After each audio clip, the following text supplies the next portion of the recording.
everyone. It's a dose of Dr. Drew. Hey, everybody. Welcome. We got a lot of show heads. So I want to get right into it. Welcome, Eric Smith. Eric is an advocate. He particularly is an advocate for assisted outpatient treatment. We'll hear about that as it pertains to his own story. He's an advocate, consultant, public speaker. And Eric has been through an interesting story that I thought we would share with you all today. Eric, it's great to see you.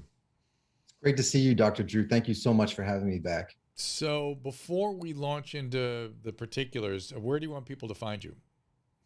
People can reach me by looking at Treatment Advocacy Center's website. They could go to treatmentadvocacycenter.org. I can be reached there at smithe@treatmentadvocacycenter.org.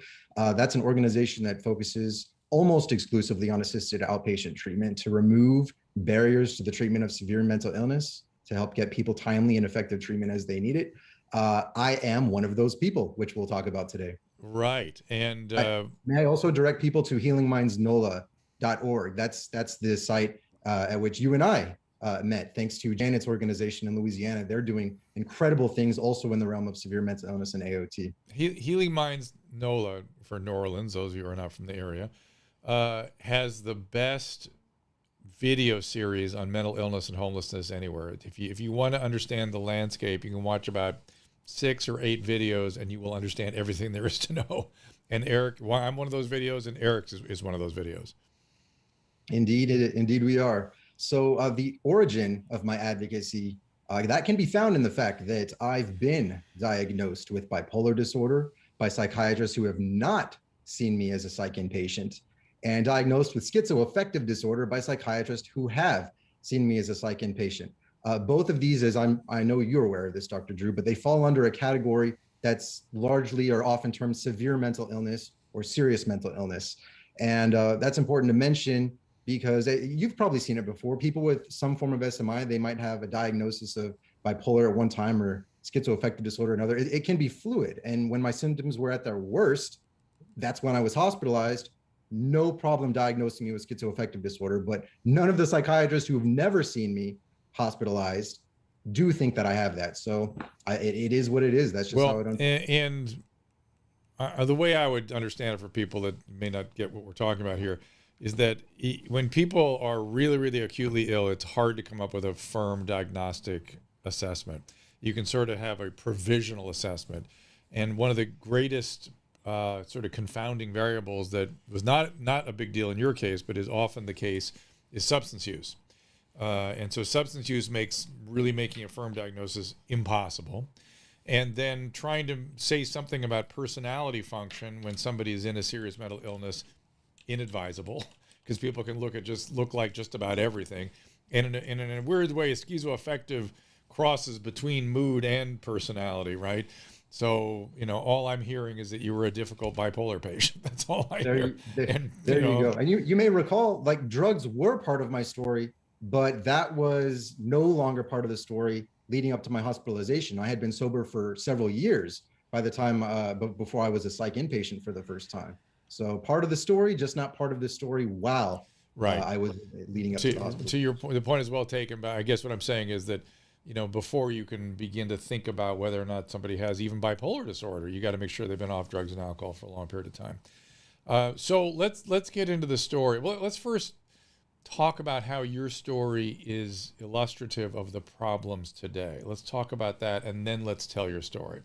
In other words, what's wrong with mental health treatment today, and why does your story shine a bit of a light on that?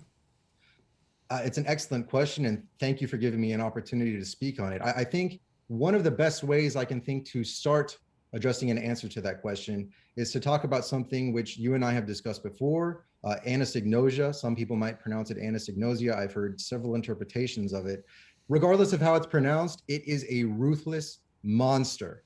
What it meant for me and others like me who are too sick to engage in treatment is the magnitude of the SMI, the severe mental illness, prevented me from understanding that we're ill, that we need medical care. And again, I'm not a doctor. Dr. Drew is. Luckily, we have one right now as part of this discussion. But I'm told by medical professionals, it's not really dissimilar from people who are in the midst of advanced Alzheimer's and dementia, in the sense that one loses touch with the ability to perceive reality. It's the same exact thing as stroke, dementia, they all have this same common quality. The term Anastagnosia was developed by Dr. Babinski to describe stroke patients, but lo and behold, the same thing happens from bipolar mania, schizophrenia, drug addiction, dementia, right middle cerebral artery strokes. And so here we are. So let's tell your story. What happened? I think perhaps the best way I can think to frame that is to sort of discuss something you and I had talked about before on your podcast, and that is, what did Anastagnosia look like for me when things were just getting crazy leading up to my first hospitalization? So for me, my lack of insight and ability to perceive reality, that's best summed up by a scenario I'm going to ask your listeners, your viewers to picture right now. So picture a healthy adult driving in a car down a highway 90 miles an hour. This person knows they could get stopped and ticketed by police. They know they might get into a serious accident. This person has made some sort of risk-benefit analysis, if even at the only most basic of levels, and that they're aware of likely or potential outcomes from their choice to speed. Now, picture me, Eric Smith, psychotic in the midst of Anastagnosia, experiencing the speeding down a highway at 90 miles an hour. Same scenario, but here's what I'm thinking. I'm being chased, and I have to make it to my destination on some certain even numbered minute, or else some form of tragedy will strike. I've got no fear of being pulled over because I'm convinced that my elevated status working with the FBI and the CIA will mean I have authority over police if they pull me over. That is what the lack of insight looked for me like at certain times, and I had no way to comprehend I'm ill. And you might be asking, well, Eric, like, weren't there family members or friends or people you ran into saying, wow, like something's out of control? Yeah, there sure was. My family, my friends, medical professionals, actual people from the FBI, virtually everyone else was telling me, hey, you are in desperate need of care for mental illness.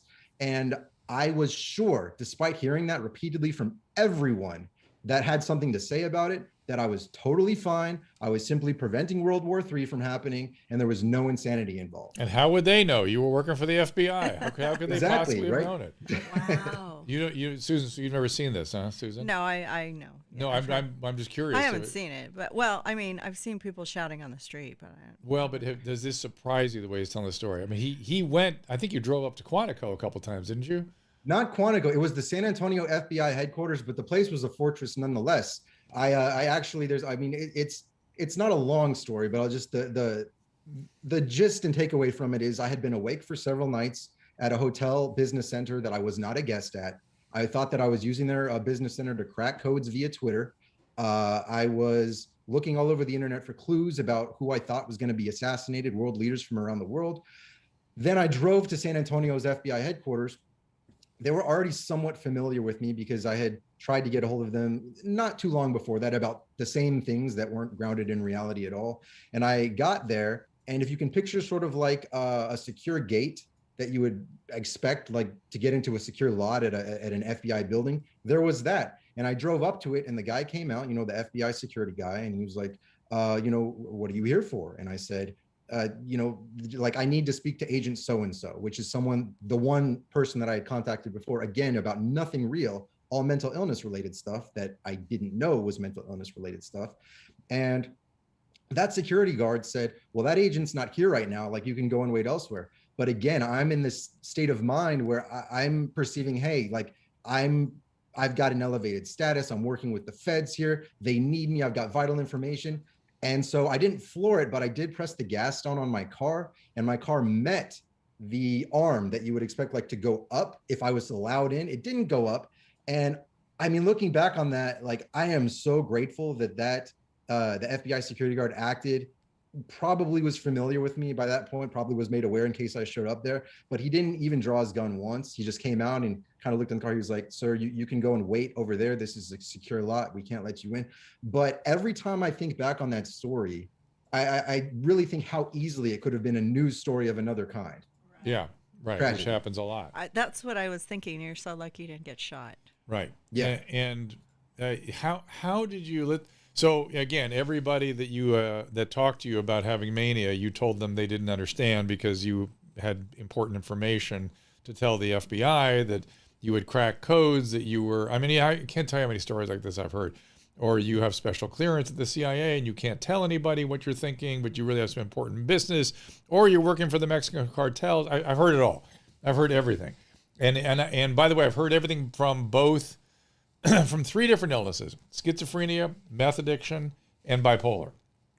All 3 will give very, very similar psychotic episodes. The schizophrenia tend to be a little more odd and bizarre. The meth psychosis tends to be a little more elaborate, lots of names and particular circumstances and things that they'll quote over and over and over again. And then the bipolar patients have the inflated things. This is important. That's sort of part of bipolar. And yet nobody can do anything to help these people that have these conditions. It's incredible. Don't you wish somebody could have taken you by the arm right that day and gone, "Hey man, let's straighten this out"? Would that have been helpful? At that time, I don't know if I would have been receptive to help beyond how it eventually unfolded, where I was eventually hospitalized, eventually stabilized, and then eventually released from there, stepped down to assisted outpatient treatment. But at that particular time, I was convinced I needed to stop assassination attempts, and anyone telling me otherwise was just trying to distract me from my mission and my goal. And look, it really got out of control, because I was like, there was times where I was like, look, I have to prove, maybe, what if I am crazy? So I remember calling up the number listed on Google for the CIA during their business hours. Person picks up the phone. It was a young lady. So I remember it. She sounded like a young lady. I don't know if she was old, but she sounded like a young lady.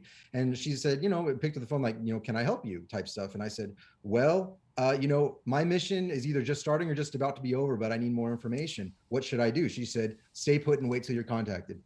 That's how I remember it happening. Did that actually happen?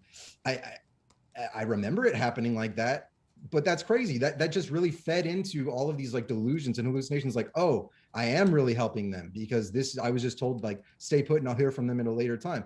And then eventually when I'm hospitalized, the Secret Service comes to visit me. And I'm told that police often visit people in the hospital, and occasionally the feds will visit people in the hospital. But according to the folks who work there, they ended up coming up to me afterwards, like the staff, saying, is any of the stuff you're saying true? Secret Service never shows up here. And they showed up to talk with you. And that makes it seem like maybe the stuff you're saying, there's like an element of truth to it. Right. Oh my gosh. So how did things get so out of hand, do you think? I think things got out of hand, not just because I wasn't getting appropriate treatment, but because I was not yet in a pipeline to appropriate treatment. Yeah. And it sadly took an arrest for a nonviolent low-level trespassing offense to get me arrested, where I was almost released at the very last minute because they couldn't keep me any longer than those like 30-ish days I was in jail. But luckily, I say luckily because like if you roll the dice 100 times, I would not have had the good fortune of having it unfold as it did. And the way it unfolded, the judge who oversees assisted outpatient treatment here in San Antonio, where I live here in Texas, heard about me, thought that I might be a good fit for assisted outpatient treatment, sent a court liaison to visit me when I was in my own cell at the jail when they were fixing to release me. And I mean, the stars aligned. I got transferred to a hospital. It took about 3 months of stabilization before I was released onto an AOT order. But I want to respectfully, if you'll allow, I want to respectfully propose this scenario. And I like to make the points that I'm trying to make, telling stories, not stories that are random and just examples to prove a point, but things I lived as to why it's important. So when you're talking about what happened, why did it get to that point? I want you to respectfully, you and your listeners as well, just picture a building with stairs leading up to the entrance, okay? Any building, school, business, doctor's office, whatever it is you choose to think about. Now picture this building as having no ramp for wheelchair access for the many people who need ramps to get where they need to go. Wouldn't you find it to be irresponsible and faulty logic if anyone addressed this by saying, see all the people happily going up and down these stairs? They are proof we don't need ramps. Here's why I say all of this. Opposition to AOT, which is assisted outpatient treatment, it's what I've just started talking about here, what helped me. And Laura's Law, as it's talked about in California, where you're at, that's inextricably intertwined, the opposition to these things, with faulty logic. Those who are opposing AOT are heard singing the praises of voluntary engagement with services as what most appropriately meets many of the needs arising from severe mental illness. But what about those like me those who don't have the ability to recognize they're ill, people who are too sick to engage in treatment, too sick to make use of voluntary services. Leading up to my first inpatient psychiatric hospitalization, I don't know if I mentioned this to you before, Dr. Drew, but this is the truth. I didn't drink water because I thought it was poison. I didn't eat anything other than butter because voices in my head told me that was the only food that wouldn't kill me. Now, these things and everything else I was experiencing were manifestations and extensions of my deteriorated psychiatric state. But at these times, I did not believe I was sick, despite all of this evidence to the contrary. What drives me insane is people haven't seen sick people get well. And well, they haven't seen sick. So they don't know what sick is. And they haven't seen that sick can get well and be like you. And that's the part that is we're fighting constantly in the world right now, which is as though somebody in the state you're describing you are in is living his best lives and should be free to do whatever he wants. That's just, it's like literally, it's the most flawed logic we've ever applied. It's huge. And the remainder of this stars ramp scenario, it won't take more than about another 30 or 45 seconds, but this is what I used to frame my opening argument in Sacramento a few weeks ago, where the county unanimously, finally, after such a long time of debating it back and forth, they unanimously opted in to Lora's Law and AOT. And what I explained to them, I was the only person there invited to speak in favor of Lora's Law and AOT for the original recommendation from the county's Alcohol and Drug Advisory Board. They were tasked with making a recommendation to the county supervisors there in Sacramento. And the person who spoke after me was representing the case against Lora's Law and AOT in anything sort of involuntary, or as they called it, coerced or forced. Now, I wanted to make sure the board and everyone there voting, and everyone there, even if they didn't have a vote, that they understood the stairs in the scenario I was asking people to picture. That represents voluntary treatment. And that's something that people with mental illness do have the capacity to use when they are not as psychotic and delusional as I was, as so many other people are right now at this very moment. Yep. You've seen it on Skid Row. I know you've been by there. You've seen it in LA. You've seen it in your practice. It's everywhere. The ramp, that represents assisted outpatient treatment. And that is something people like me need. Without AOT, I could not be relied upon to engage in and adhere to voluntary treatment, given my history of not believing I was ill. And I tell people, the most forced and coerced thing that I have ever experienced, it's not AOT. It's not involuntary hospitalization. It's whatever my mind could conjure up when I was in the depth, the abyss of my mental illness, and just being tortured relentlessly, not able to sleep, just pervasive thoughts, delusions of grandeur. It just owned every part of my life. That is the most forceful and coercive thing I have ever experienced. AOT is what saved me from that. Did these so-called activists back off based on your lived experience?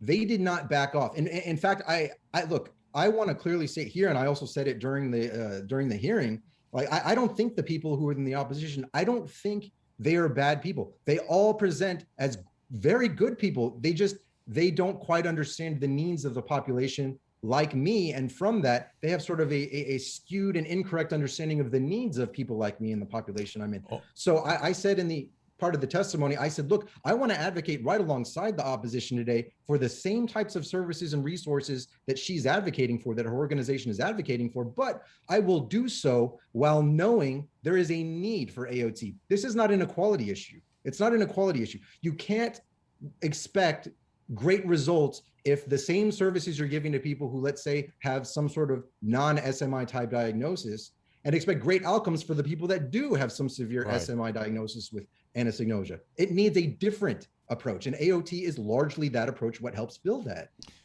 I'm going to respond to some questions on the chat thread. Curious, does meth cause the bipolar or exacerbate? So methamphetamine causes delusional paranoid psychosis by itself, with or without mania. With mania, it can cause a manic state with a manic psychosis, a paranoid psychosis. And sometimes that manic psychosis is permanent. Is that person with permanent now bipolar disorder? Did the meth cause it? Or did it bring something out? Or did it exacerbate something that was already there? It's pretty clear that meth causes things. They cause a lot of stuff. But people will often mix bipolar disorder and methamphetamine because they kind of like their manias. Did you have a stimulant history? I forget. I did. I used meth. I dabbled in meth just a handful of times, but cocaine, I had a problem with that for years. And the rest of it was LSD, hallucinogenic mushrooms. Big into psychedelics. Marijuana, I was big into. Uh, I, I just, for me, it was probably because I was so manic already, even though I couldn't realize that for what it was. Like the few times I did meth, I was like, this is just too much. It was that sounds silly for me to say, like considering all the other drugs that I was taking, but there was something about meth the few times I did it where I was like, this is too much. I'm not going to do this again. Eric Anderson said, there seems to be some misguided opposition, but I do think there are a lot of bad actors who are pushing a bigger agenda and don't care about those they claim to be advocating for. I think you're right, Eric. I think that's true. And there are some good people too, but there are some people that are using homeless and serious mental illness individuals as tools to some sort of political agenda. It's just beyond. It is beyond. So how should we move forward? What do you want people to know from now on? What should people be thinking, saying, doing? Do you want them to get behind certain advocacy groups? Where are we? Yes. Again, another great question. So as I said at the outset, treatmentadvocacycenter.org, Treatment Advocacy Center is the organization. Their website is treatmentadvocacycenter.org. They really help all of these different states, which by my count, I can count on one hand the number of states that currently don't have a version of AOT laws on the books. And they help write that legislation. They have legislative specialists there. They help implement it. They have implementation specialists there. And also Healing Minds NOLA. I know that's sort of more specific to Louisiana, but the information, like of the videos that you referenced, very good. On one of those, Dr. Drew, just full of great information. And I don't necessarily, to your question, want people to say, like, tell me what to think, or, what should I be supporting? Because I am a huge believer that, people, if they do their due diligence and hearing out the information, they can arrive at some sort of just inner truth where they just feel it within themselves. What should I support? And I know civil rights are a huge deal. And sometimes things like AOT are viewed as sort of a violation or an infringement or an encroachment on rights. But I really want to echo the point that for people like me, I'm not saying, let's say you have listeners right now who are, they're high functioning bipolar, or like they've got an SMI diagnosis and they're like, look, I would never want people to make these choices for me. Like, I'm fine on my own. This is not for you. I was almost killing myself because I didn't drink water because I thought it was poison. I wasn't eating food other than butter. I was really, really deteriorating and needed someone to step in and make decisions that would allow me to become healthy and happy and sane and able to freely enjoy my rights. Because I'll tell you what, when I was in like the grips of this psychosis and delusions and paranoia and hallucinations related to my mental illness, that is not a way I wanted to live. But because I didn't recognize I was ill, I couldn't literally appreciate it because of the Anastagnosia, because of just elements of the severe mental illness as I experienced it. It was something I needed to be freed from. So if we're going to have a conversation about civil rights, which should be had nonstop at all times, we need to remain vigilant if we're going to make sure civil rights are being protected, that we understand that civil rights protections for an individual like myself, had the philosophy prevailed that people shouldn't be able to come in and make medical decisions on my behalf when I was at my most ill, I'd very likely be in dead or in prison or some other version of tragedy right now. It's the way I was headed. For sure. So if you're asking yourself, how do I get behind AOT if it's an encroachment on civil rights, as some people are making it out to be, some opposition groups, ask yourself, is protecting a sick person's right to remain psychotic, is that something I'd feel comfortable getting behind? Would I feel comfortable if the group said, you know what, a person in the midst of dementia and advanced Alzheimer's should be able to make all their own choices, walk out into the middle of traffic? It's the exact same logic. It's not some logic, same exact phenomena. Is that if you're defending that for a sick, serious mental illness patient, you have to defend it for advanced dementia patients too. It's the same exact thing. We just, as a society, we need to get to the point where we recognize mental illness. It's not a character flaw. It's a medical issue that needs a medical solution. Yeah. And, you can feel high, like folks out there. And again, I want to think that they're good people. And I've talked with some of them, but when I hear that this is a civil right to be protected, you're protecting my right to remain insane? No, thank you. No, thank you. And people are asking what percentage of people on the streets have substance use disorders and Anastagnosia? What would you say? You're asking are you asking me? Yeah. That is a number that I don't have off the top But of what my do you head. suspect? What's your sort of qualitative sense? Okay, so I would rather address it like this. So qualitatively. Okay, go ahead. Yeah, qualitatively. So you and I have talked, well, we've communicated back and forth via text message about this particular issue, that it's not a fluke that there's sometimes a lot of overlap with severe mental illness and addiction and homelessness. Mm-hmm. And I think after personally experiencing what Anastagnosia is, I know it's real, it's terrifying. I know what it did to me. Mm-hmm. And when I see video and when I interact with folks, at one time I was at an agency as an intern that worked with the recently homeless population. But when I see video of people who are actively homeless and, faces blurred, but we're able to see like they're just not there in the right mind, I feel that to my very core. Mm-hmm. I don't know if they have the same diagnosis as me. I don't know if they had the same drug problem as me, or if they don't have any drug problem at all, but I know what it's like to feel that. And so when I'm supposed to get a qualitative sense of how many people have it, I would say a lot of folks who are homeless end up having it, except for, I do want to add in right here for your keen audience minds out there. We are, in the midst of being hopefully post-pandemic, and a lot of people have lost their jobs. There's been a huge spike in homelessness for a number of reasons related to the pandemic. So I don't want to lump everybody situationally in homelessness that's experiencing something that isn't necessarily rightfully chalked up to mental illness or addiction that helps increase rates of homelessness, right? I want to be very, very aware of that and state my awareness of that. But under normal circumstances, if you look at video, you can see YouTube video of homeless folks where it appears like they're just not present. Mm-hmm. I know what that feels like. And to what degree are they aware of it? I would answer it with this question. If they knew they were that ill and they knew how deteriorated they were and could appreciate that, do you think they would make the choice of, yeah, I want to stay homeless, this is something I've thought about and this is the best thing that I can do? Right. Or do you think that they'd want to pursue liberty and dreams and happiness with the understanding that there are a million better ways to live than being untreated? Of course. And the last, every time I go out on the streets, I hear the same thing from everyone on the streets, which is 95% of the people on the streets are doing drugs.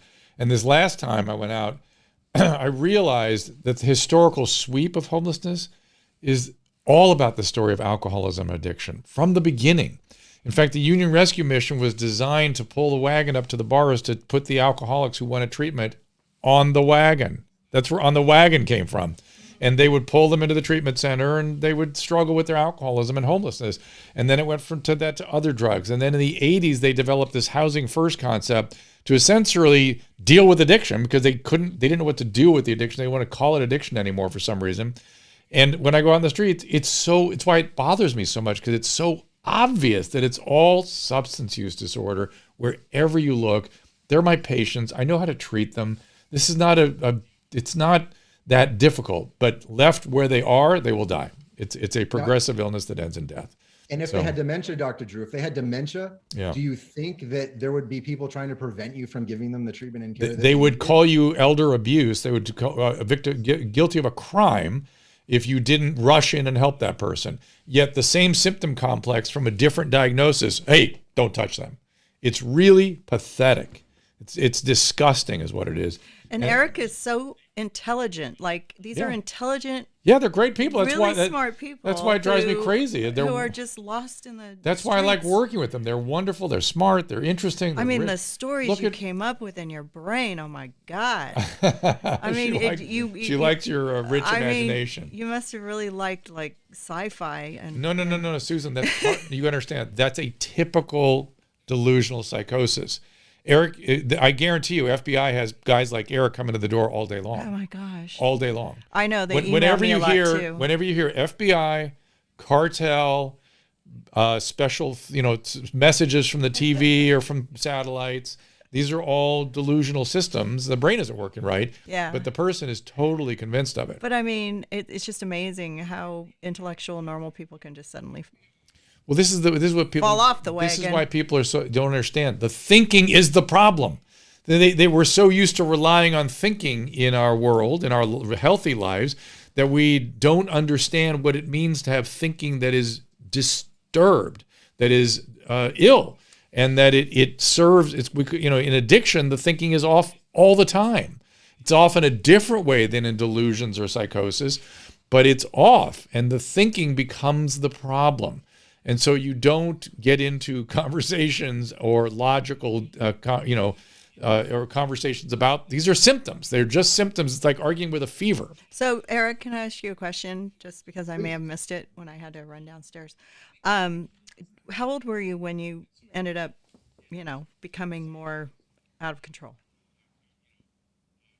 That is a answer it's a snowball. So very quick, I can move through a timeline that sort of answered that, but just very quickly. So right around 6th grade, that's the first time I got sent to the principal's office. Dr. Drew knows that somewhat funny story. It was a Green Day lyric thing where the word horror was in it. So I get sent to the principal's office, and that seems like a nothing burger, right? There's nothing to that. That's just a kid being a kid, writing down lyrics. It's something to be corrected. But from that point forward, my grades went from being where I was in the gifted and talented classes to where I was barely passing from one year to the next, getting involved with drugs, dropped out of high school, got a GED, eventually tried out a university, failed out my second semester. And so at this point, we're wondering, where did it get out of control? We can look at that, and that frames what happened next over the years pretty easily. I had several psychiatrists fire me, terminate me as a patient, in other words, because I was difficult. And, this is nothing negative on them. They just didn't like what I was bringing to the table, and it was too much work for them. That's their prerogative as a professional to not want to deal with me if they don't want to. So that ultimately led to me being arrested for trespassing. I was super decompensated by that point. And by the time I got to jail, because I was in there for 30 days without How old were you at that point? So jailed, if I'm recalling correctly, 2009. So I would have been 26 at that time. Okay. So it's your early 20s by the time it really got going. Yeah, by the time it really got going. Yeah. And I don't want to mischaracterize which is typical. What happened. What's that? Which is very common. But there were typical. signs when you were a child, There were signs. There were signs that there was something going on. Yeah.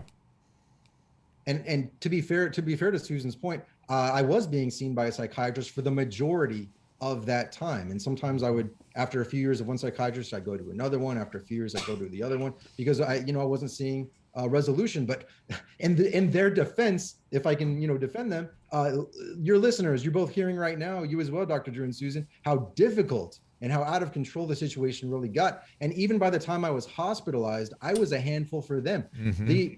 I used as my beta test Google phone number, I was able to make long distance calls, and I called consulates and embassies around the world. Wow. And this is probably what prompted the Secret Service coming to visit me in the hospital. But no one believed me that I was making the calls. They're like, I would hear staff saying that phone can't make long distance calls. But then finally, they realized that I was indeed making those calls. And I was a handful inside for people who were used to dealing with people like me who were just out of control and just nowhere near sanity.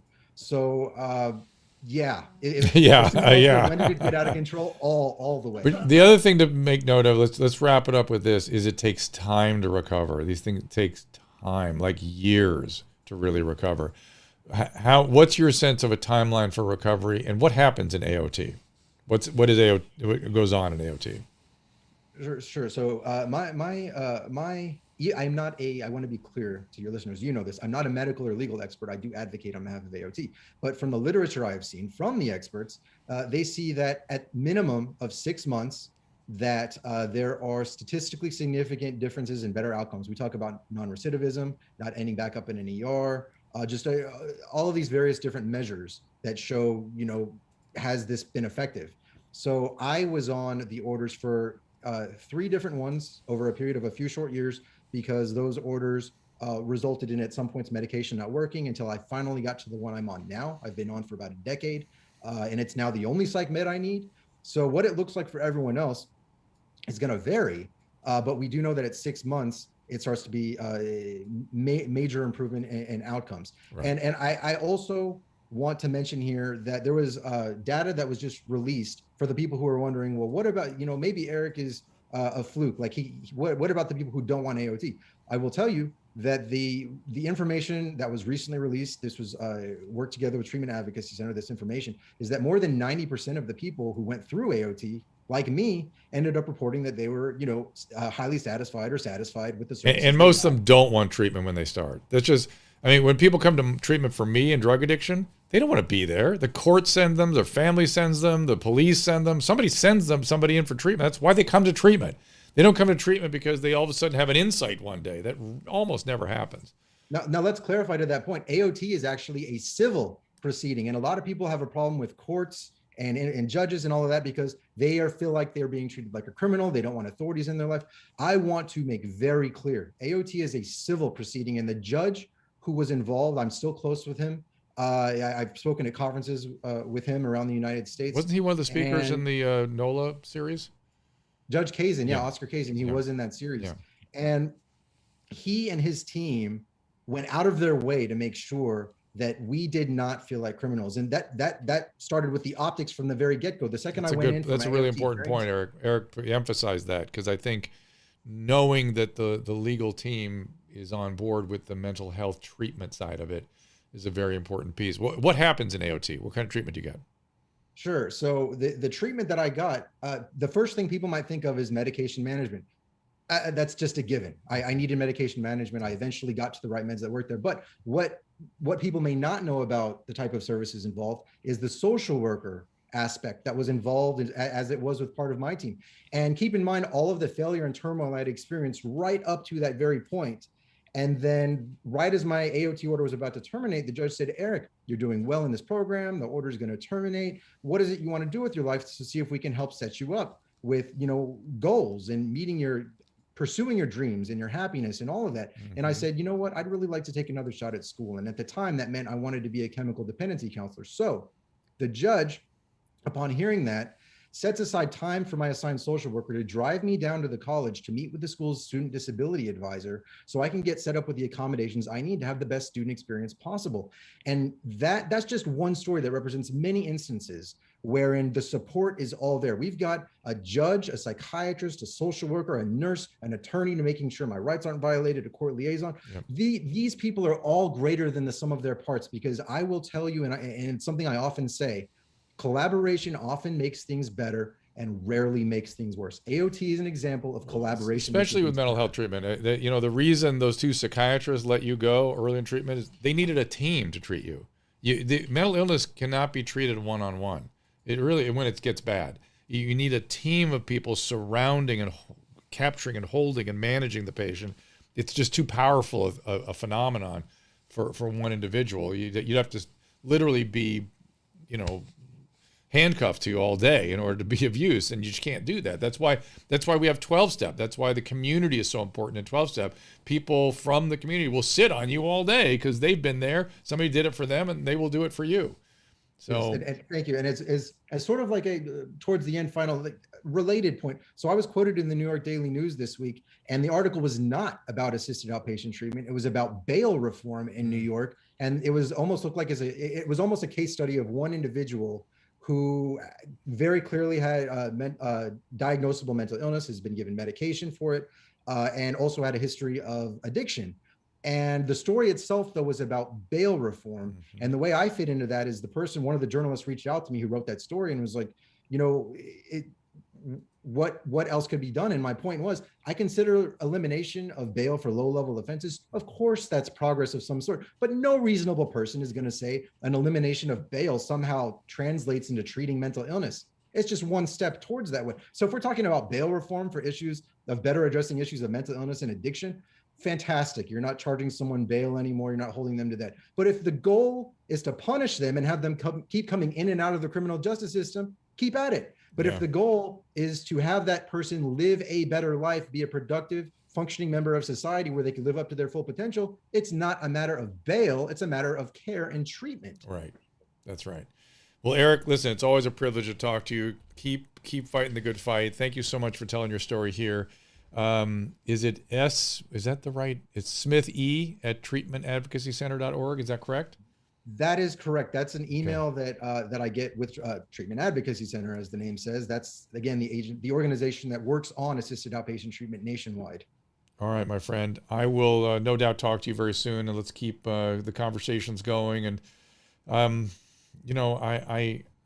get so frustrated when I have these conversations because it's so apparent what needs to be done, yet people that don't have any knowledge, any Seems training, impossible to any change. experience with these phenomena are the ones driving the ship, and it is killing people at an extraordinary rate. So please, I thank you for your advocacy, and you and I will talk soon. Yes, sir. Thank you so much, All right, Dr. Eric. Pinsky. Thank you for Dr. coming Drew. on Thank here. you, Susan. Okay, we're going to take a little break, and then we'll be back with Naomi Wolf. Thank you, Be right Eric. back. Anyone who's watched me over the years knows that I'm obsessed with Hydrolyte. In my opinion, the best oral rehydration product on the market. I literally use it every day. My family uses it. When I had COVID, I'm telling you, Hydrolyte contributed to my recovery, kept me hydrated. Now, with things finally reopening back around the country, the potential exposure to the common cold is always around. And like always, Hydrolyte has got your back. Hydrolyte Plus Immunity, my new favorite, starts with their fast-absorbing electrolytes and adds a host of great ingredients. Plus, each single serving easy pour drink mix contains 1,000 milligrams of vitamin C, 300 milligrams of elderberry extract. Hydrolyte Plus Immunity comes in convenient, easy to pour sticks that rapidly dissolve in water, make a great tasting drink, has 75% less sugar than your typical sports drink, uses all natural flavors, gluten-free, dairy-free, caffeine-free, non-GMO, and even vegan. Hydrolyte Plus Immunity is also now available in ready-to-drink bottles at the Walmart next to the pharmacy, or as always, you can find it by visiting hydrolyte.com/Dr. Drew. Again, that is HYDRALYTE.com/DRDREW. Be sure to use the code Dr. Drew 25 for a special discount. I am so grateful for our friends at Blue Microphones. Not only have they completely changed what our show sounds like, they've given me headphones so I can monitor things better. This is the mic for millions of creative people, and now I know why. I'm so grateful for them completely changing the quality of our audio. You'll find Blue mics like Yeti and the Mouse, which we're using here, both in pro studios and home studios, literally all over the world. Their popular Yeti caster is a Blue Yeti microphone, plus a boom arm system that's behind many of your favorite podcasts. I run into them all the time, and now I know why. If you've ever thought about creating your own podcast or YouTube channel, Blue can make you sound and look great. Just visit bluemic.com and click Get Started, and you can start telling your story. Okay, I think Naomi's bandwidth is low, but she looks pretty good. It's a still picture. There she is. Your bandwidth is a little low, Naomi. I'm not sure if you can get closer to your Wi-Fi? Yeah. Let's move around. I don't hear her either. I can't hear her. Yeah. Oh boy. This reminds me She has of, to unmute her mic, I think. I hear her off in the distance. Yeah, I think her mic's muted. There you are. That's better. Get right next to that Wi-Fi thingy. I literally. Okay. Uh-oh. Well, let me do the intro while she's getting position here. Dr. Amy Wolf is a Rhodes. You might have to make sure you're close to your Wi-Fi, log out and log back in again. Either that, or maybe it's part of this the ban she's experiencing. They're getting into her very Wi-Fi. Oh no, Drew, we're gonna have to get you some help for that. How's this, you guys? Is this good bandwidth and good sound? That's better. Sound is better. Yeah. Maybe we just sort of turn off. Yeah, I would log video. out and log back in again. Log. Yeah. Log in. Okay, log out the whole thing, not just Zoom, but every. Just the Zoom. Bye-bye. All right. So I don't know about you guys, but boy, when I talk about the topic that Eric Smith was just discussing with us, I get so frustrated because I'm watching people die like crazy. I know what can be done for them. I know how easy it is to get them from. Think where Eric was. Eric was on the streets, preoccupied with delusions, and now he's a highly functioning, really important part. Yeah, it's better of the bandwidth. world. Now I've got to make her smaller because she's. Okay, hold on. She looks good though. There, let me see here. Filter. I mean, I see Anthony Brown is here with us. Anthony, doesn't it frustrate you? I mean, I know you've been through the same phenomenon in a different way than Eric did, but that we can't be more helpful for people that can be restored. Her hair looks great. Sorry, I'm setting it up. Okay, Thank you. I just have to fix a couple things. Hold on a second. All right, let's see here. There she is. All right. I'm going to goof around with it. Much better. It's a little max headroom, but it's I know, better. because I had it set a different way. It was funny when it was low bandwidth, but I'll fix it. Okay. So Naomi, welcome back. Thank you for joining us. Thank you, Dr. Pinsky. So let me just do a little intro on Naomi Wolf. Dr. Naomi Wolf, a Rhodes Scholar, former advisor to both the Clinton and Gore campaigns, author of 8 New York Times nonfiction bestsellers, most recent books, The End of America and Give Me Liberty, in addition, of course, the landmark bestseller, The Beauty Myth. She is presently in Twitter prison.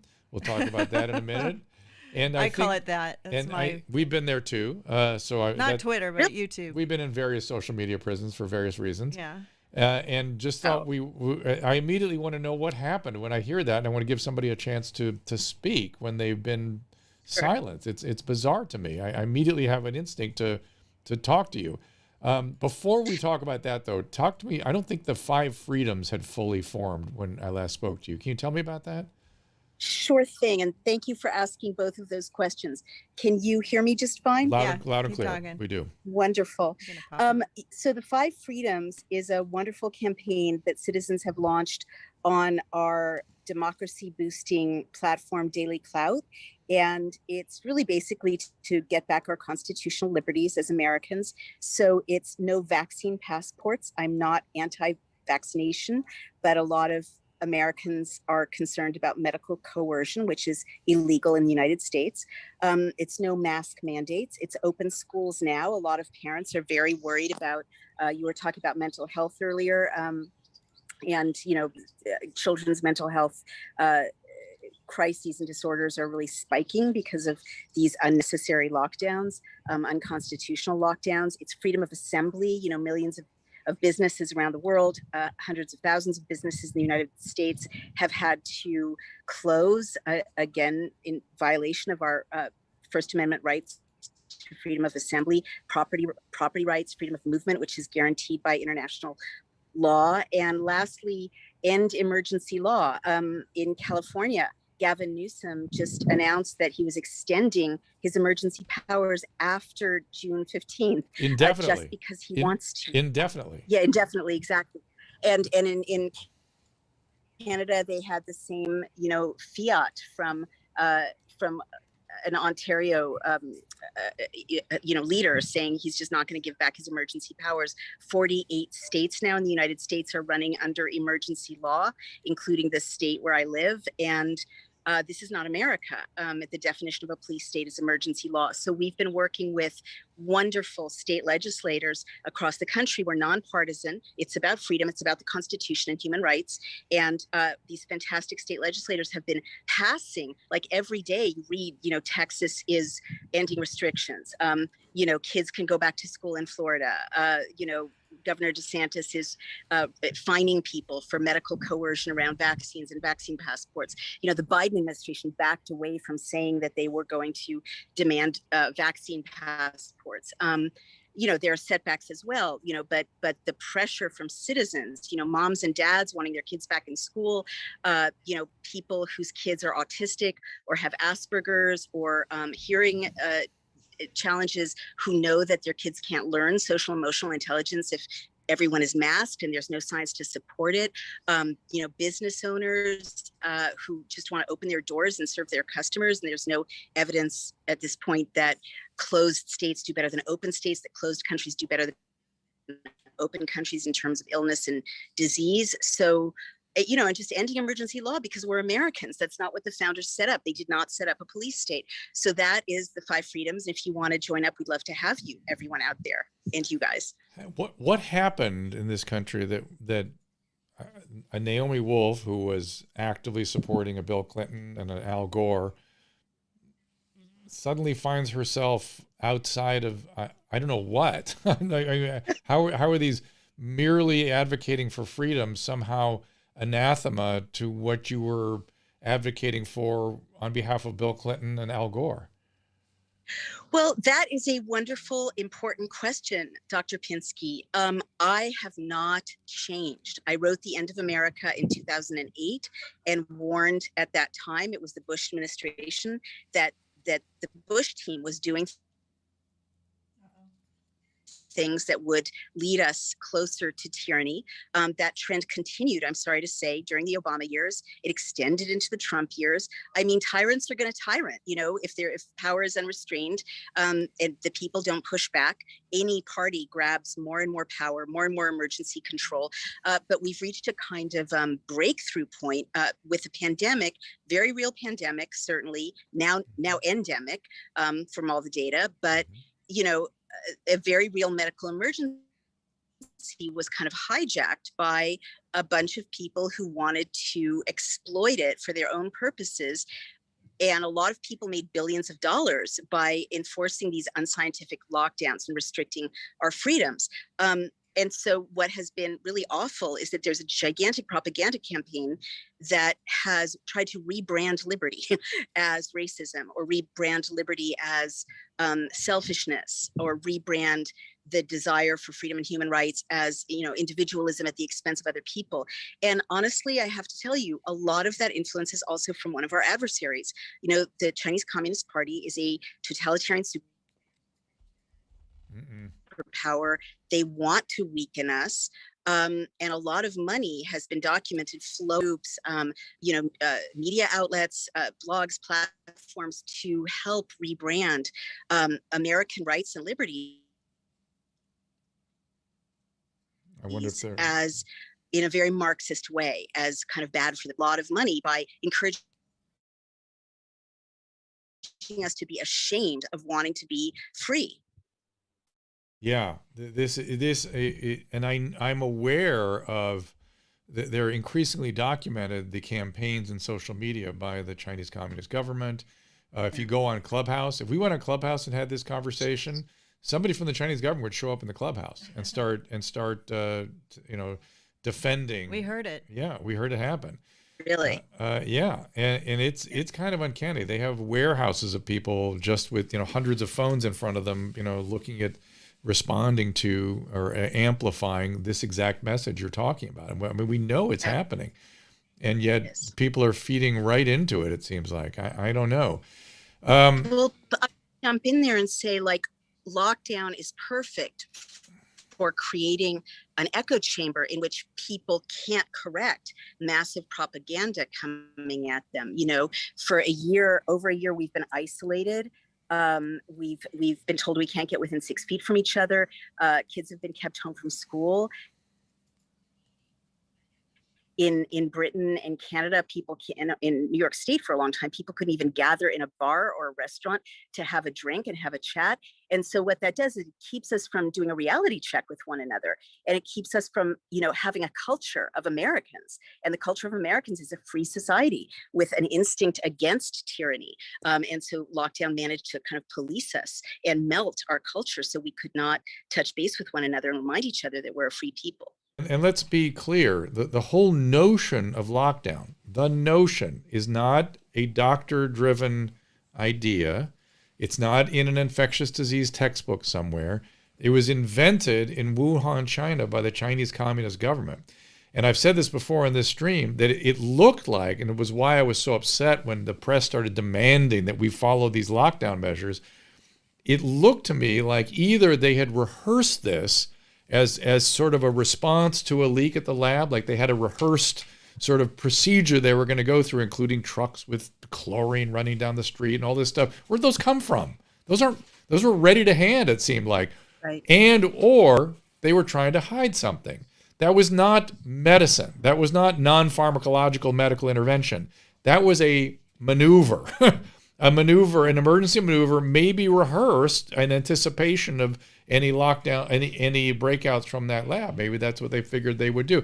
And again, you got to remember, it was the local government's responsibility, and sort of they don't want to get in the bad, look bad to Secretary General Xi. They want to tell him they've got it all handled. Don't worry, it's not going to go out of Wuhan. Right. Keep the travel going. Keep everybody else open. We got this handled. I mean, you could see how a bureaucracy would work like that, right? And then we adopted the same strategies. It's bizarre. It's bizarre. Well, I mean, Dr. Pinsky, you're, 6 months ago, if you had said that, you and I would both be smeared and labeled and attacked as unhinged conspiracy theorists. But now the Fauci emails and, letter from many distinguished scientists calling for a reinvestigation of the lab leak, an article in Vanity Fair, an article in the New Yorker, has confirmed that, in fact, it's very, very possible that the virus was, leaked from the Wuhan lab, that there were dangerous conditions there that the United States knew about, that NIAID and NIH knew about, and that there are a bunch of conflicts of interest. And we don't have to go down the rabbit hole with them, but these are urgent questions to ask. And you asked me earlier why I got deplatformed from Twitter. I think I know. There's a ton of nasty media. None of them have contacted me for comment or clarification, that are reproducing something that is not true. Yahoo News, a bunch of news outlets, Business Insider claimed that I was deplatformed for vaccine misinformation. That's not true. I actually was deplatformed at the moment that I was uploading a 2-minute video in which I was reading a Republican Oregon state senator's press release about her bill 872 to ban vaccine passports and mask mandates in Oregon. And the day before and that day, I had posted a video of my husband, who's an investigator, an intelligence professional, who had found Dr. Ralph Barrick's CV, which records $14 million from NIH and identifies some of the research funding as going to, in his words, gain of function. And Xi Zhengli, the quote unquote bat lady, the scientist who oversaw these risky, dangerous experiments in the Wuhan lab, is also on that CV. So that was kind of a smoking gun, because Dr. Fauci told the Senate, which is perjury. I mean, I'm not going to say it's perjury before he, is formally charged, but you're not supposed to lie to Congress. You're not supposed to lie to the Senate. And he told them he had not funded gain of function research. Well, it's right there in that CV. 74,000 people had seen this video in 24 hours. And at that point, I was deplatformed. And I was also deplatformed right after I had asked, having worked, as an advisor to a White House campaign, as an advisor to vice president, I know the org chart in the White House. And I asked in all the Fauci emails, is there any evidence that when 2 scientists had warned Dr. Fauci that the coronavirus looked like it could be engineered, and one of them used the word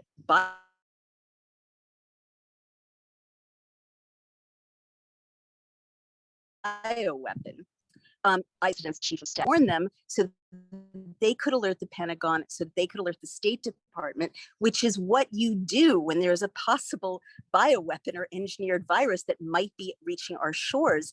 You don't spend 14 months booking In Style magazine and People magazine and telling everyone to keep their kids at home and to stay at home and close their businesses. You alert the president's guys and girls, so that the president's guys and girls can alert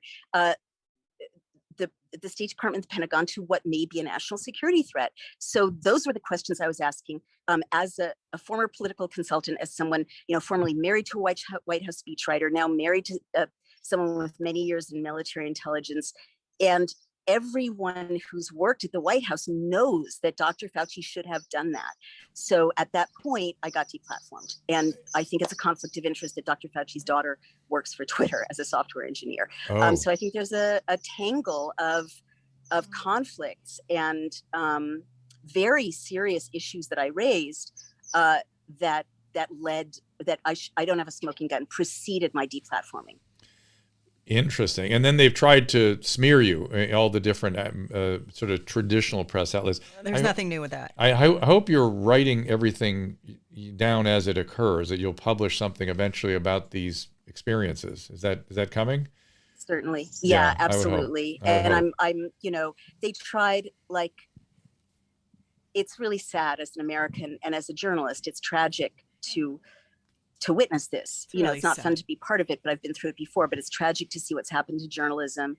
But more important than what happened to me, I think they're trying to create a kind of exemplar of, this can happen to you if you ask questions. And I guess I also just want to say, censorship never works. And, you know, I'm not going to be silenced because I've been deplatformed from one platform. No Uh, kidding. I mean, I wrote a book about the history of censorship, and censorship never works. But I think paradoxically, it's led to, you know, millions of people asking questions and looking more deeply. Do you have enough of an outlet to tell this story? I've got you, Dr. Well, you got me right I've got now, Susan. but I would imagine I would hope other people be reaching out to hear your point of view. I knew what I was reading was not the story. I knew it. So, Susan was reading me stuff over the weekend. I'm like, well, that didn't happen. I was like, oh, this is total BS. Yeah. Because, you know, we've had stories Thank written you. about us. It's so easy. And, you know, we want to fight it, but I don't know how much Twitter means to me. Like, does it mean anything to Well, me? no, it's Right. not. It's not that so much as I feel like there's a story to be. I knew there'd be a story to be told. I Yeah, just the knew, BS that they write. Yeah, like, and I knew whatever was being written was fake news, and it's how fake news is generated, and there it goes. But you have to get up and speak on many outlets to restore the truth. You have to keep saying it. You have to keep. Can I take it a talking. step further? Because this is just my point of view. Yeah. Please. I feel like we're being forced into communism. You know, I feel like we live in Cuba all of a sudden. You can't say things. It gets taken down. You're not allowed to say this. You're not allowed to do that. I mean, it seriously is like this weird path going towards communism. Not just the left or not, you know, whatever, but it feels like we're being censored, like communist China, Russia, Cuba. It feels like we're being called out, or it just suddenly happens. It's not like we get a phone call and they go, hey, you know, do you think you should be saying that? Like, can we sit down and talk? No, it's just like instant out. You're in or you're out. I mean, that's just what it feels like to me. I'm sorry. But Right. I also may get in trouble for saying that. Speak to that. Can I chime in? And well, you know, it's not America anymore if you and I have to, you know, say things like, I may get in trouble for saying that, right? Like the fact that any of us should be scared of any opinion, even if it's wrong, even if it's silly, even if it's, you know, annoying to other people. You know, America has a First Amendment for a reason. But Susan, you've said something really significant. May I respond? Please. Because it's really happening. So I keep mentioning my husband, not because I'm not a feminist and don't have my own life and thoughts, but because he's a very skilled private investigator. And this, like last April, he started to say China is buying up media companies. China is buying up influencers. China is buying up ports. China is buying up our, you know, water supply. But the thing that really struck me was the cultural icons and influencers and news outlets. And I thought, this is crazy. Stop talking to me about China, honey. I love you, but really, you know, China. And then he showed me more and more and more primary source documents, and it was shocking. There's and it's called asymmetric warfare in Chinese Communist Party statecraft, where they consider it a failure if they have to go to war with bullets and guns. The technique, and it's, you know, many centuries old, and it's kind of impressive unless you're the target of it, in which case it's good to know about it, is that they you're supposed to act weak and subvert your enemy without your enemy being aware of it. So look at lockdowns. Dr. Pinsky was absolutely right in saying that they were invented in March of 2020 by Xi Jinping and exported around the world. They'd never happened before in the West in free societies, like the Warsaw Ghetto. Forget free society. Yeah, I mean, it was attempted once during one of the Venetian plagues, and it was a disaster. That's the only time it ever happened. Exactly right. Exactly right. Even quarantine was only 40 days, and it was only like sick people or people coming into. You say it again. city Quarantine was for sick people, not for healthy people. Exactly. It's bizarre. And I went back and wrote a deeply researched historical essay about this. Even in the Black Plague, even in, you know, Defoe's Journal of a Plague Year, sometimes neighborhoods would be rendered inaccessible, but they were full of sick people, never are healthy people. You know, businesses shut down in free societies. That's North Korea. You know, that's China, as you say. That's never, you know, in the history of the West has that ever happened, even though we were told that it was standard. So when Susan says we're being acculturated. She's 100% right. The reason we're so uncomfortable is that there is now lurching into, my husband kind of calls it sleeper cells, and he's from the intelligence community, right? It's not like sleeper cells, they're going to spray you with gunfire, but it's like all of these institutes, all of these influencers, all of these news outlets have been funded, bought up, built up, like the Confucius Institutes on our college campuses. And now they're being activated. And add to that Bill Gates money, and this is not insignificant. Bill Gates is heavily invested in the Chinese stock market. He has a $300 million co-partnership with, members of the Chinese Communist Party, and they work together. And so he, may have a separate agenda completely. I mean, he's heavily invested in Pfizer, he's heavily invested in Moderna, and Microsoft makes vaccine passports. So tons of conflicts there. But he's been flowing money to news outlets for COVID education. And I didn't break this story. It was broken in the Columbia Journalism Review by a journalist named Tim Schwab. But $55 million to the BBC, over $10 million to the New York Times, millions to NPR, millions to The Guardian.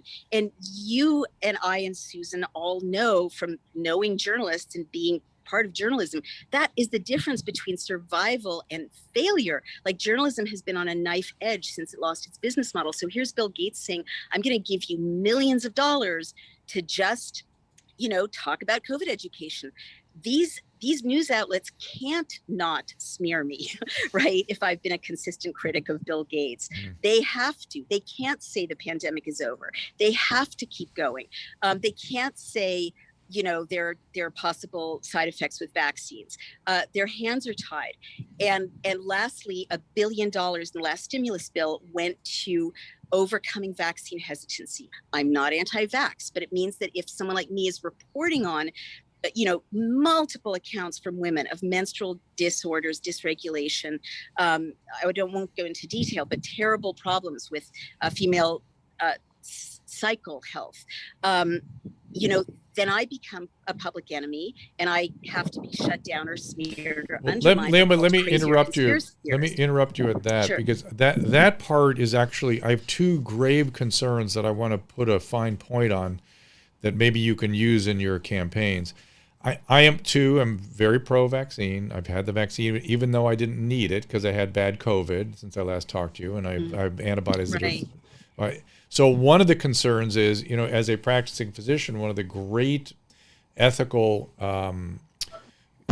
sort of considered an ethical, what the word I'm looking for? This COVID has done this to me.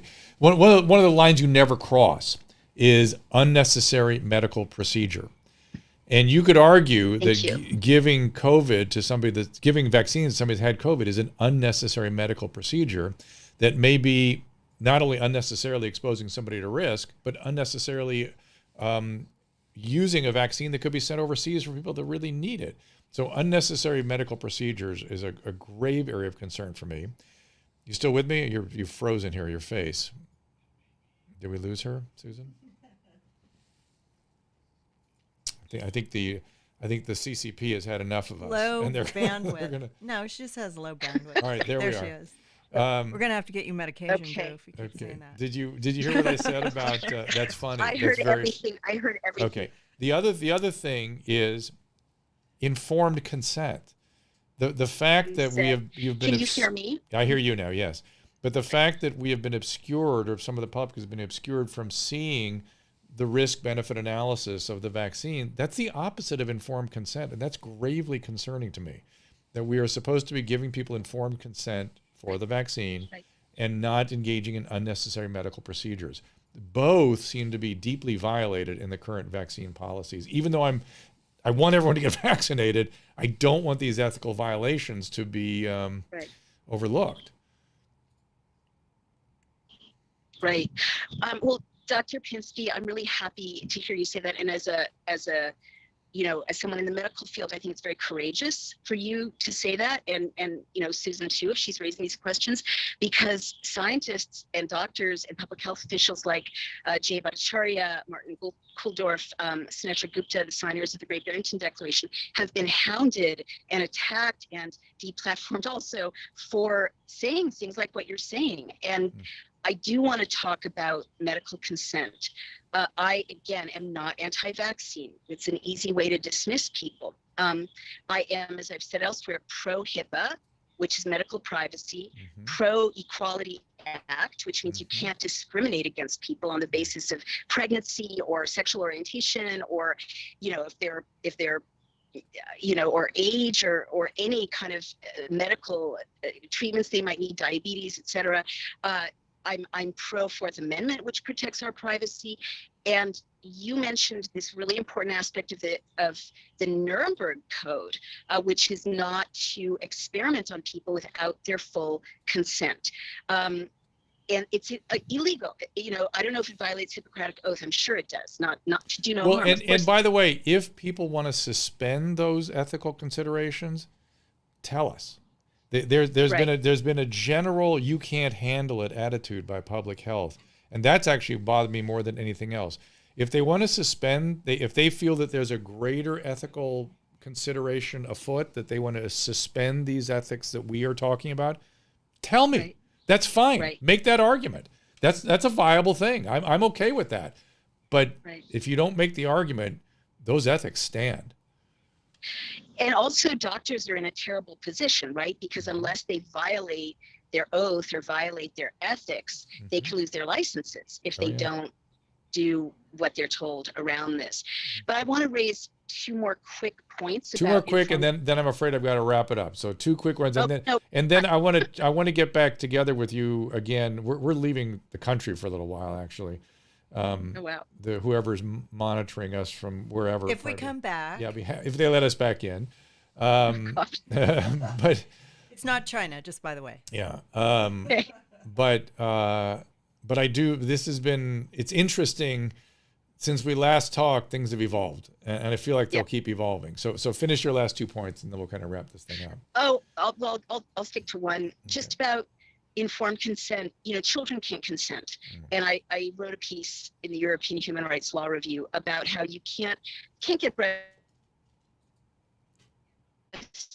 implants, you can't get an abortion, you can't even take steroids under a certain age as a teenager, because you're not mature enough to be able to know what consent means. You can't transition, for instance. You can't change your gender under a certain age legally. And so for 12 to 15-year-olds to be given incentives like ice cream in Canada, or, have pop-up clinics and be told, like, you can see your friends. I actually saw an ad showing a teenage girl all alone in her room, like a 14-year-old, and the message was, you can see your friends again. I mean, that's just so unethical, because these are children and they can't consent medically. But to say that as a mom, as a stepmom, it's appalling, and it is illegal and it's unethical. And that's not anti-vax. That's pro human rights and pro protecting children.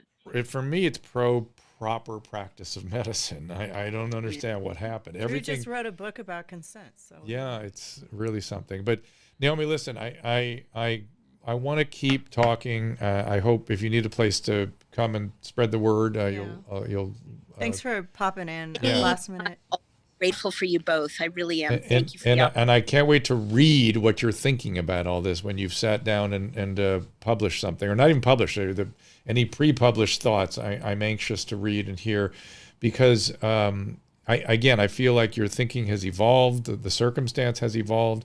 I agree with you. Now that Dr. Fauci has said maybe this thing came from a lab, suddenly we can talk about these things. We can have conversations again. We can think the thoughts, and how profoundly bizarre it is that liberty and freedom have become anathema in some weird way. Sorry for all the bogus news about you. Yeah, and are you permanently off, or are you just in for a while? Do we know? Are you in jail?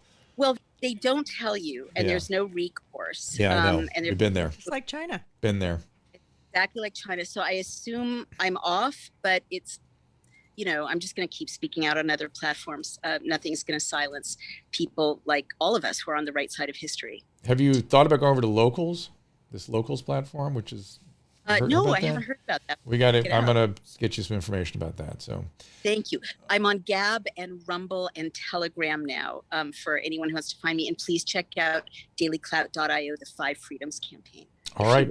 Naomi Wolf, everybody, and no Twitter and we will look for the 5 Freedoms and Dr. Naomi Wolf, and I'm anxious to read what she publishes, and we will see you. I hope Medium publishes your stuff. They've been putting out some interesting things lately. Maybe they would let you speak.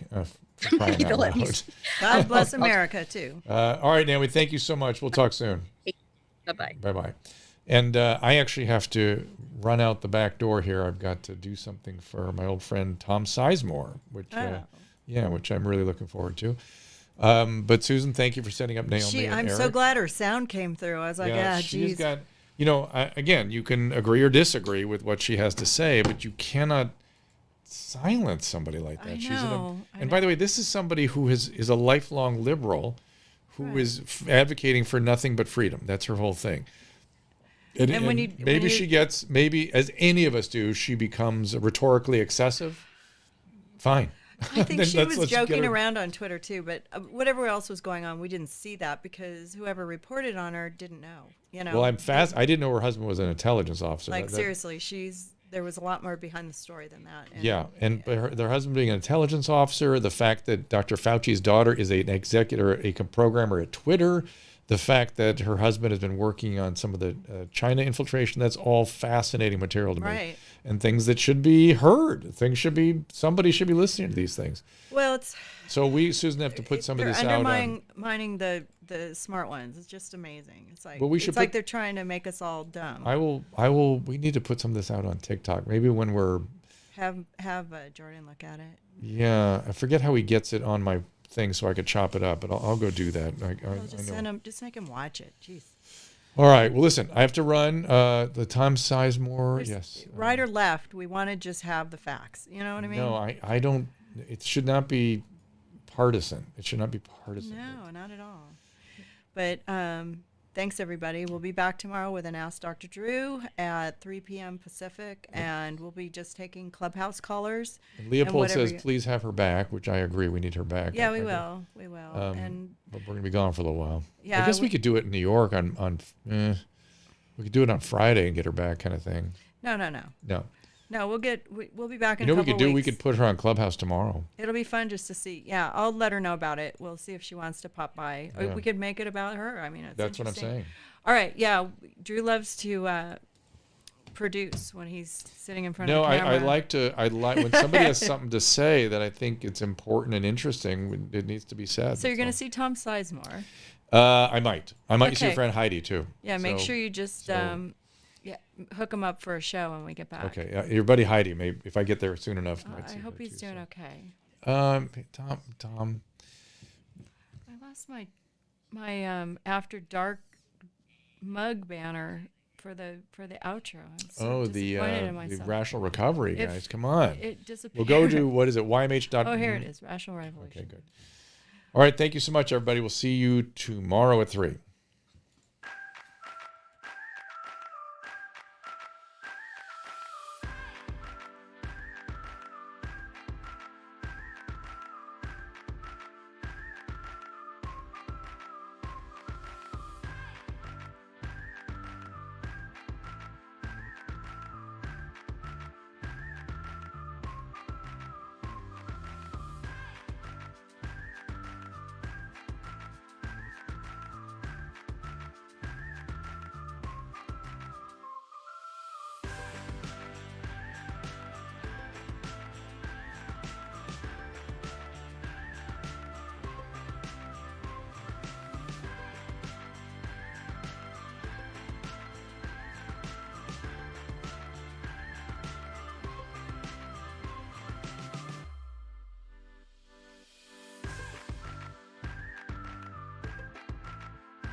Now, as I'm getting older, I've noticed sometimes when I feel the urge to take browns. All right, he says he has a 5-minute window before things erupt. but if he doesn't hit that window, it goes back in. Did I damage something in my youth that is causing this? Even when I have an acceptable amount of time to deuce, it all comes out in less than 90 seconds, and I'm fully evacuated. We call that talent, sir. Talent.